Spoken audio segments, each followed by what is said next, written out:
Bonjour peuple de Dieu, c'est encore un privilège pour nous de nous retrouver dans la présence de notre Dieu au travers des réseaux sociaux et nous célébrons le Seigneur pour cela.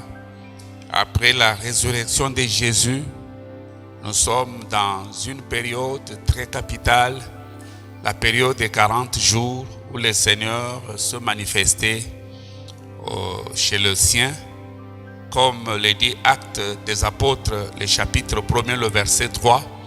Après sa résurrection, Jésus se manifestait, il se faisait voir et il parlait avec ses disciples les affaires qui concernent le royaume. Nous sommes dans une période où le Maître va se révéler à chacun de nous en nous parlant des affaires qui concernent le royaume et particulièrement tout ce qui se passe dans le royaume de Dieu, comment le royaume de Dieu est régi, comment il marche, comment il fonctionne. Et dans notre royaume, la maladie n'est pas permise. C'est pourquoi je suis très heureux de t'annoncer, quel que soit ce qui peut frapper le monde, toi, dans le royaume, tu ne seras pas frappé. Et le Maître va se manifester chez toi pour te parler de ce qu'il y a dans le royaume. Nous bénissons le Seigneur et nous voulons, par la grâce du Seigneur, passer à notre message de ce jour, ce mercredi 15 avril. Dans notre service de ce soir, nous avons la parole de Dieu et nous allons prier ensemble. Papa, nous te disons merci pour cette parole que nous voulons écouter. Cher Saint-Esprit, parle-nous, ouvre notre intelligence, donne-nous la compréhension et la connaissance. Dans le nom de Jésus, Amen. Depuis que ce mois a commencé, le mois que Dieu a déclaré par son serviteur, notre papa dans la foi, que je te restaurerai la santé. Comme je l'avais dit le mercredi passé, Dieu dans ce mois va ouvrir un restaurant pour chacun de nous. Et le menu qui est en vigueur pour ce mois, c'est la santé que toi tu dois avoir. Et chaque mercredi, nous partageons le thème marcher dans la domination sur la maladie et les infirmités. C'est la troisième partie aujourd'hui, marcher dans la domination sur la maladie et les infirmités. Bien-aimé, l'Église doit connaître le temps où elle est et l'Église doit chercher à comprendre les événements qui sont liés à ce temps où elle est. Dans Exode 17 plutôt, Exode chapitre 17, le verset 16. Quand j'étais en train de méditer sur cette parole, Exode 17, le verset 16, la Bible nous dit, « Et l'Éternel, Moïse bâtit un autel et lui donna pour nom l'Éternel ma bannière. » Il dit, « Parce que la main a été levée sur le trône de l'Éternel, il y aura guerre de l'Éternel contre Amalek de génération en génération. » Je relis s'il vous plaît. Le verset 17e nous dit, le verset 16 plutôt, et il dit, parce que la main a été levée sur le trône de l'Éternel, il y aura guerre de l'Éternel contre Amalek de génération en génération. Et nous savons très bien que la personne qui avait levé la main sur le trône, c'est le diable. Donc depuis qu'il y a rébellion, il y a la guerre. Depuis que le diable se rebellait, depuis que Satan se rebellait, nous vivons dans un monde de guerre. Ne pensez pas qu'il n'y a pas la guerre, il y a la guerre. Et dans cette guerre, nous devons savoir que nous avons besoin de stratégies. La guerre n'est pas gagnée à cause des armes qu'on peut avoir, mais la guerre est gagnée à cause des stratégies. Nous vivons dans un monde de guerre contre le royaume de Satan. Dans Matthieu 13, le Maître nous montre encore cette guerre sous une autre forme d'image. Dans Matthieu 13, le verset 25 au verset 28e, la Bible nous dit, mais pendant que les gens dormaient, son ennemi vint, s'aimant de livrer parmi le blé et s'en alla. Lorsque l'herbe eut poussé et donné du fruit, livré parut aussi. Les serviteurs du maître de la maison vinrent lui dire, Seigneur, n'as-tu pas semé une bonne semence dans ton champ? D'où vient donc qui a délivré? Et il leur répondit, c'est un ennemi qui a fait cela. Et les serviteurs lui dirent, veux-tu que nous allions l'arracher? Prouesse de l'autre. Je crois que nous sommes en train de comprendre que Dieu ne peut jamais venir semer la maladie dans ton corps. Mais l'ennemi au moins peut le faire. Et particulièrement pendant que tu dors. Ce n'est pas un sommeil physique dont parle la Bible ici, le sommeil spirituel. C'est comme ce moment où beaucoup, ils se réjouissent de ce moment en disant, il n'y a plus d'église. Non, ça c'est le moment où les chrétiens doivent être debout dans la prière. Les chrétiens ne doivent pas dormir parce que quand tu dors, l'ennemi viendra s'aimer. Il viendra s'aimer les cancers, il viendra s'aimer les désordres, il viendra s'aimer la maladie. Mais par la puissance du nom de Jésus, la Bible me dit, toute plante que mon Père n'a pas plantée sera déracinée. Aujourd'hui, nous déracinons toute maladie dans le corps et cela dans le nom puissant de Jésus. Donc, l'ennemi est toujours là. Dans Psaume 91, que nous appelons deux fois 91, Psaume 91, le verset 5 jusqu'au verset 7e, la Bible nous dit, Psaume 91 ou 91, le verset 5 au verset 7, tu ne craindras ni les terreurs de la nuit, ni la flèche qui vole les jours, ni la peste qui marche dans les ténèbres, ni la contagion qui frappe en plein midi. Que 1000 tombent à ton côté et 10 000 à ta droite, tu ne seras pas atteint. Ça, c'est ce qui m'encourage. Que même si l'ennemi est là, même s'il y a la guerre, mais nous avons la victoire. C'est pourquoi tu ne dois pas craindre contagion qui frappe à midi. C'est-à-dire la contagion peut frapper tout le monde. 1000 peut être atteints à ta droite, 10 000 peuvent être atteints à ta gauche, mais toi tu ne seras pas atteint. Et ça c'est ce qui m'encourage, c'est ce qui me fait la joie, qu'appartenant à ce royaume, c'est un royaume de victoire. Et toi tu es déjà victorieux. Alors nous devons savoir engager des forces spirituelles qui sont pertinentes, des forces spirituelles qu'il faut pour avoir la victoire. Et ce sont ces forces spirituelles que moi j'ai appelées des mystères. Parce que dans Marc 6, le verset 7, le verset 12 à 13, la Bible nous dit au verset 7, Jésus appela ses disciples et il commença à les envoyer 2 à 2. En les envoyant 2 à 2, il leur a donné le pouvoir sur les esprits impurs. Ce soir, tu reçois le pouvoir. Et quand tu as le pouvoir, tu peux marcher sur toute la puissance de l'ennemi et rien ne pourra te nuire. Il leur a donné le pouvoir. Il les a envoyés 2 à 2. Il les a interdits de ne rien prendre. Il a dit ne prenez ni sac, ne prenez ni argent. Mais au verset 12 et 13, la Bible nous dit ils partirent. Ils annoncèrent la bonne nouvelle. Ils prêchèrent la bonne nouvelle. Ils chassèrent beaucoup de démons. Et ils oignaient de malades l'huile et ils étaient guéris. Donc le Seigneur nous envoie. Il nous montre que les forces pertinentes pour gagner l'ennemi, ce sont des mystères. Et ici le maître a utilisé le mystère d'huile d'onction. Mais ce soir, nous aurons le mystère de la table du Seigneur.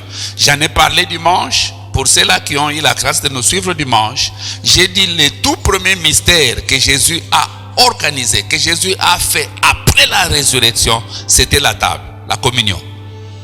Il était avec les disciples sur le chemin d'Emmaüs. Il parlait de Jésus, mais à Jésus. C'est comme beaucoup aujourd'hui prêchent Jésus, mais sans les connaître.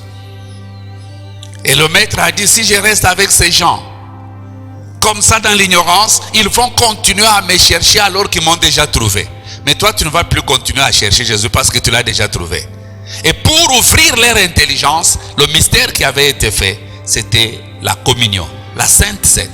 Et ce soir, nous avons la Sainte Seine dans nos réunions, en cellule. Pour vous qui me suivez sur les réseaux, vous pouvez faire la Sainte Seine là où vous êtes, afin que vos yeux s'ouvrent.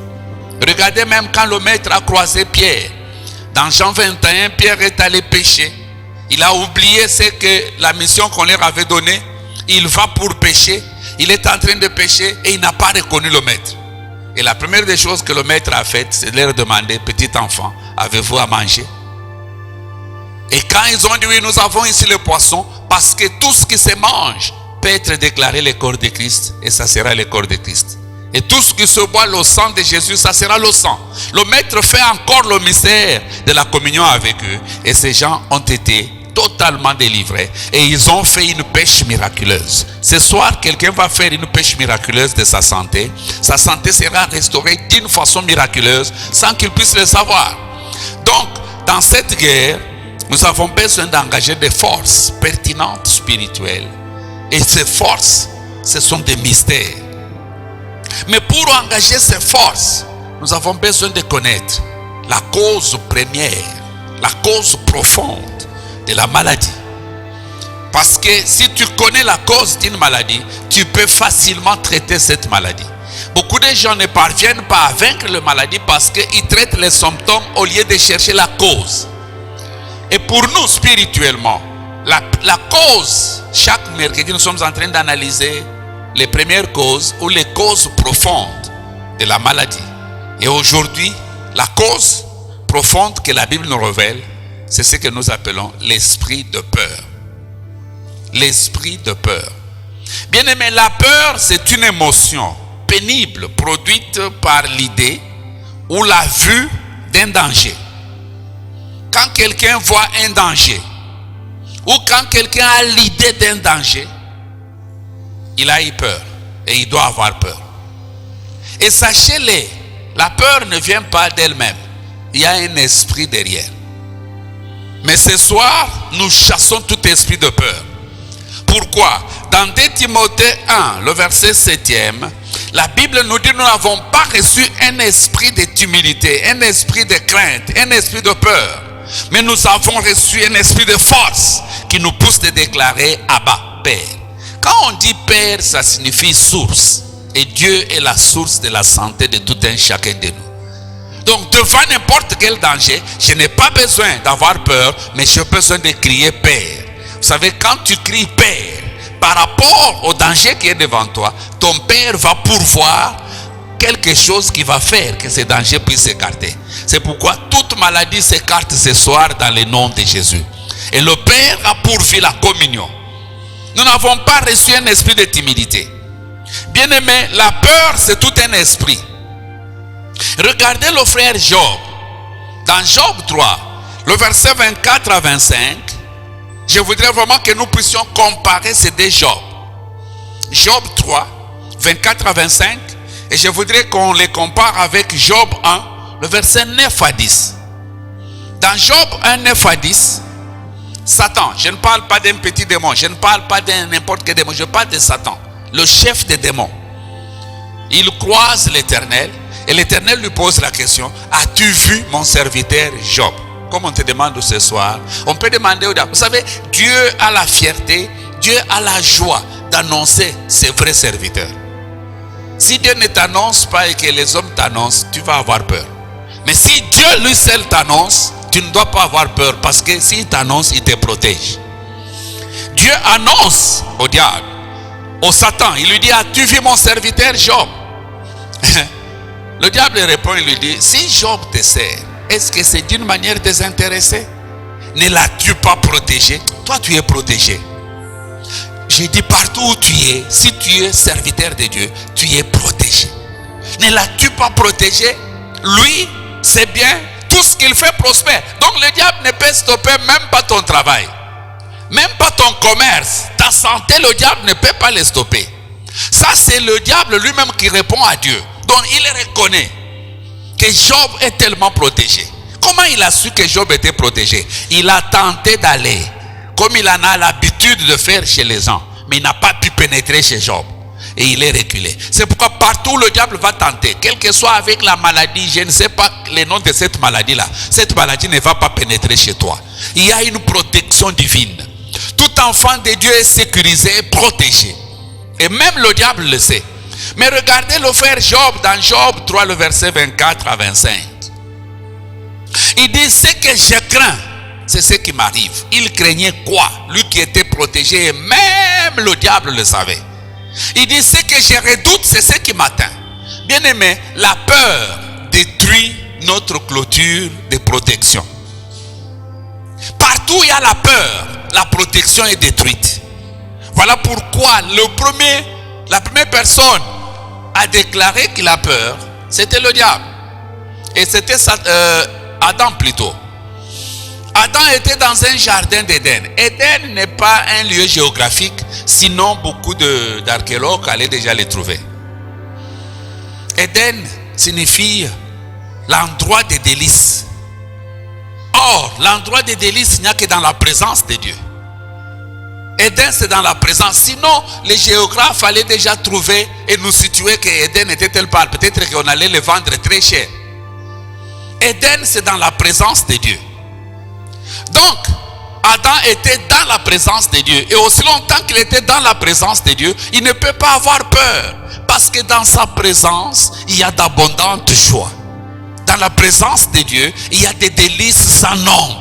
C'est là où s'est trouvé Adam. Quand Dieu a fait Adam, il l'a amené dans sa présence. Il l'a amené dans un lieu où le ciel et la terre étaient reliés. Et dans un tel lieu, Adam ne pouvait pas tomber malade. Dans un tel lieu, Adam ne pouvait pas être frappé par ce qui frappe le monde.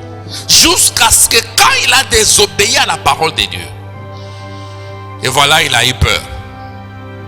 Et là, Dieu vient lui dire, Adam, où es-tu? Il dit, je me suis caché, j'ai eu peur. Dieu lui dit, qui t'a appris? Alors tu as désobéi à ma parole. À chaque fois, un chrétien désobéit à la parole de Dieu, il a peur. Mais ce soir, ta peur sera détruite. Hébreux chapitre 2, le verset 14 à 15. Parce que quand Jésus est venu, Jésus ne devait que s'attaquer à la peur. Et comme c'est le péché qui avait amené la peur, Jésus s'est attaqué au péché pour que le chrétien vive avec assurance. Dans Hébreux chapitre 2, le verset 14. Ainsi donc, puisque les enfants participent au sang et à la chair, il y a également participé lui-même, afin que par la mort, il anéantisse celui qui a la puissance de la mort, c'est-à-dire le diable, et qu'il délivrera tous ceux qui, par crainte de la mort, étaient toute leur vie retenus dans la servitude. Bien-aimé, la peur tue plus même que la maladie. Il y a les gens qui sont retenus dans la servitude. Il y a les gens qui sont dans la captivité à cause de la peur. Beaucoup ne se sont pas mariés parce qu'ils ont peur de mariage. Beaucoup ne veulent pas travailler parce qu'ils ont peur du travail. Les gens ont peur. Et là où il y a la peur, le diable met sa main. C'est pourquoi pour toi, il a échoué. Toi, tu n'auras pas peur. Tu n'as pas reçu un esprit de timidité, mais tu as reçu un esprit de courage.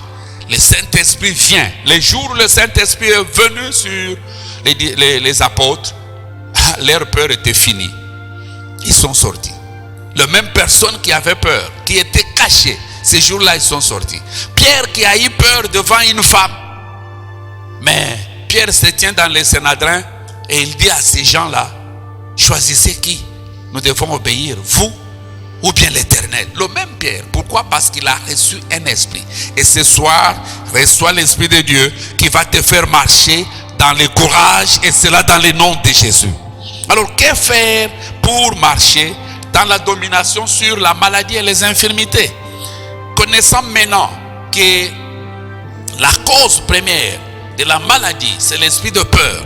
Mais qu'est-ce que moi je dois faire pour que je puisse marcher sur la domination de la maladie ainsi que des infirmités? La première des choses, je dois continuer à avoir des pensées saines.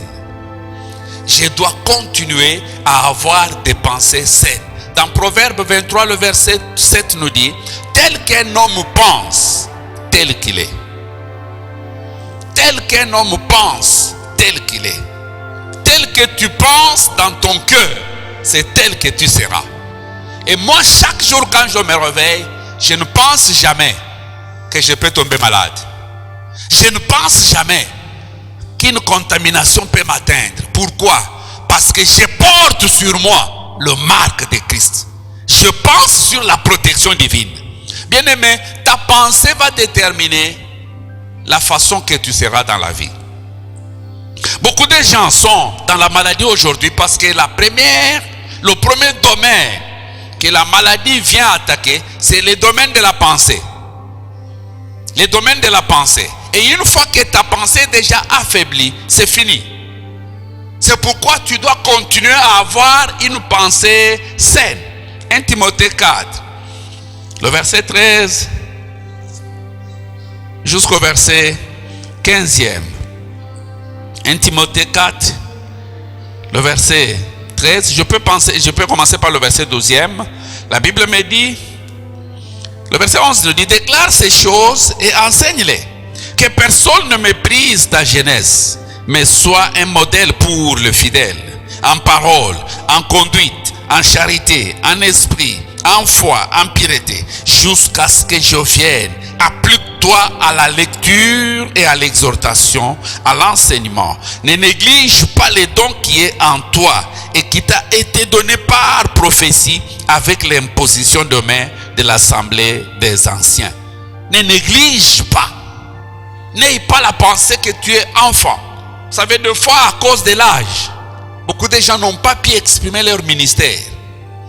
À cause de l'âge, ils ont eu peur.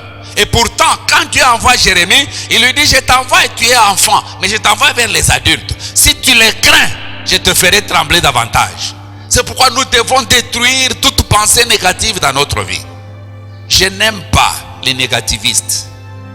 Quand tu veux faire non, ne fais pas, tu ne vas pas réussir. Je dois réussir.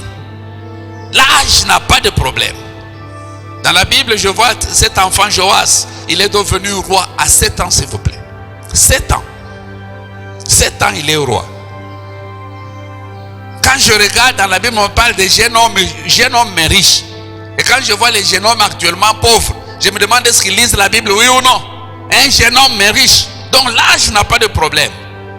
La personne qui a eu à donner la nourriture pour qu'on puisse nourrir 5000 hommes, c'était un petit enfant. Et s'il se disait que je suis enfant, je ne peux pas libérer ma nourriture, on n'allait pas parler de lui aujourd'hui. On va parler de toi partout où tu seras. Mais ce dont tu as besoin, c'est de continuer à avoir des pensées saines. Tu continues à avoir des pensées saines. Bien aimé, la force d'une personne commence par la force de sa pensée. Lorsque ta pensée est attaquée et détruite, c'est fini. Mais pour toi, ce n'est pas fini. Aucune maladie ne va déranger ton corps parce que ta pensée est saine. Tu vas toujours avoir la pensée que tu ne peux jamais tomber malade. Pourquoi? Parce que tu n'es pas un homme, tu es un Dieu. Dans Psaume 82, le verset 5 à 7, Dieu lui-même dit, ils n'ont ni savoir, ils n'ont ni intelligence. Ils marchent dans les ténèbres. Tous les fondements de la terre sont ébranlés. Moi, j'avais dit que vous êtes des dieux. Un Dieu ne tombe jamais malade. Donc quand je sors avec la pensée que je suis un Dieu. C'est ce que Dieu dit à Moïse. À chaque fois, il parle à Moïse, il lui dit, va libérer mon peuple. Moïse lui dit, non, moi je suis un homme. Dieu dit, non, celui-ci. Il dit, vois, je te fais Dieu. Waouh. Donc je te ramène au niveau de Dieu. Maintenant, ça c'est un Dieu qui a. Voilà pourquoi Moïse pouvait aller chez Pharaon sans audience et entrer. Qui peut aller à la présidence sans audience et on le laisse entrer? Entrer, arriver même face à face avec Pharaon. Et il lui dit, on m'a envoyé ici, laisse aller mon peuple. Pourquoi? Ça, il opérait comme un Dieu. Quand tu vas opérer comme un Dieu, aucune maladie ne peut t'atteindre. Et la deuxième des choses que je dois faire pour marcher dans la domination sur la maladie et les infections, c'est continuer à déclarer des paroles saines. Continuer à déclarer des paroles saines. Vous savez, la parole n'est rien d'autre que la pensée verbalisée. Donc si ma pensée est saine, je vais déclarer des paroles qui sont saines. La Bible me dit dans Joël 3, le verset 10, que le faible dise, je suis comment? Fort. Wow. Ésaïe 33, 24, qu'aucun habitant de Jérusalem ne dise, je suis malade. Wow. Vous savez, nos paroles, nous sommes sous l'influence, sous le poids, nous sommes sous la domination de nos paroles. C'est pourquoi dans Proverbe 18, Le verset 21 nous dit, la mort et la vie sont au pouvoir de la langue. S'il vous plaît, attention à ce que vous déclarez. Vos paroles jouent un grand rôle dans votre destinée. Je vous donne l'exemple.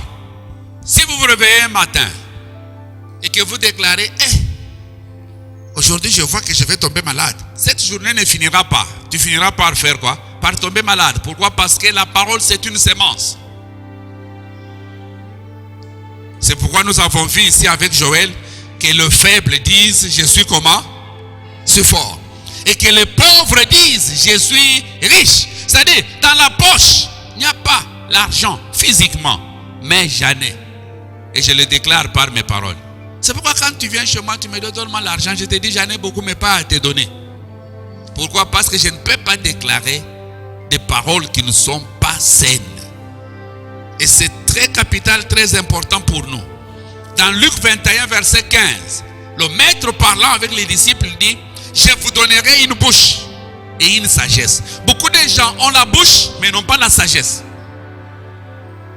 Voilà pourquoi ils déclarent n'importe quoi dans leur bouche. Moi je vois seulement vraiment sortir comme ça. Je vais croiser Corona. Les jours où tu sors, tu le croises. Pourquoi? Parce que tu l'as déjà déclaré. Moi je sors chaque jour en déclarant que 1000 tombent à ma droite, 10 000 à ma gauche, moi je ne serai pas atteint. Nous avons besoin d'avoir des paroles qu'il faut. Et c'est pourquoi Matthieu nous dit, par tes paroles tu seras jugé, par tes paroles tu seras condamné. Et la maladie parvient à condamner beaucoup de gens au travers de leurs paroles. S'il vous plaît, nous voulons dominer sur la maladie ainsi que sur les infirmités. Nous devons avoir des pensées saines, nous devons avoir des paroles saines. Lèvons-nous là où nous sommes. Vous qui me suivez, vous allez faire la prière avec moi pour que, en commençant par aujourd'hui, vous allez demander la grâce de déclarer des paroles saines, la grâce d'avoir les pensées saines. Parce que ta pensée, on ne voit pas, mais la parole, au moins, on entend. Donc, les paroles, on peut te corriger, mais les pensées, il n'y a que toi-même qui peux te corriger. Parce que personne ne verra ta pensée, mais au moins ta parole, nous entendons. Voilà pourquoi tu vas prier et tu vas dire à Dieu, Seigneur, pardonne toutes les paroles négatives. Vous savez, aujourd'hui, il y a beaucoup de gens qui sont dans le célibat. Pourquoi? Parce que, si le mariage est comme ça, moi, je ne me marierai pas. Oui, c'est une parole que tu as larguée. Et sache bien, comme les paroles sont des semences, elle est allée se poser quelque part. Elle va donner un fruit, un arbre appelé célibat, qui va donner le fruit célibat. Et là, quand tu arrives maintenant à l'âge de te marier, le mariage ne vient plus. Tu commences à qualifier des sorciers. Non, il n'y a pas. Le premier sorcier, c'est toi-même.